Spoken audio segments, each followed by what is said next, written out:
Dear students, সবাইকেই welcome.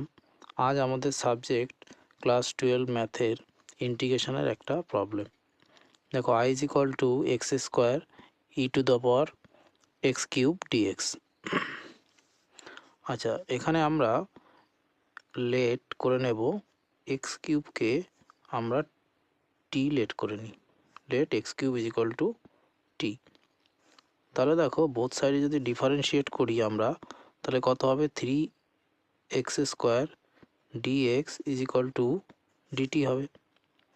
তাহলে এখানে দেখো, এক্স স্কোয়ার ডিএক্স এর ভ্যালু যদি আমরা ফাইন্ড করি, তাহলে 1/3 ডিটি। এখানে এক্স স্কোয়ার ডিএক্স এর ভ্যালু যদি পুট করে দিই, তাহলে এক্স স্কোয়ার ডিএক্স এর ভ্যালু কত বেরোলো? 1/3 DT.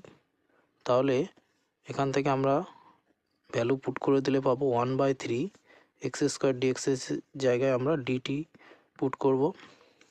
R E to the power x কিউবকে আমরা টি লেট করে নিয়েছিলাম, তাহলে এখানে হবে ই টু দ্য পাওয়ার, এইটার জায়গায় আমরা কি বসাবো? এক্স কিউবের জায়গায় বসাবো টি আর ডিটি।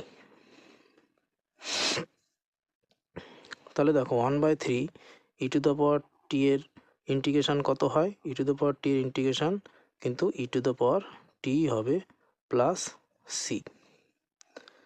এবার দেখো, এখানে 1/3 ই টু দ্য পাওয়ার টি এর ভ্যালু কত?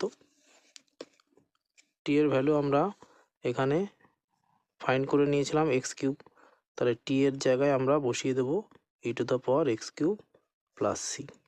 এইটাই হবে অ্যান্সার।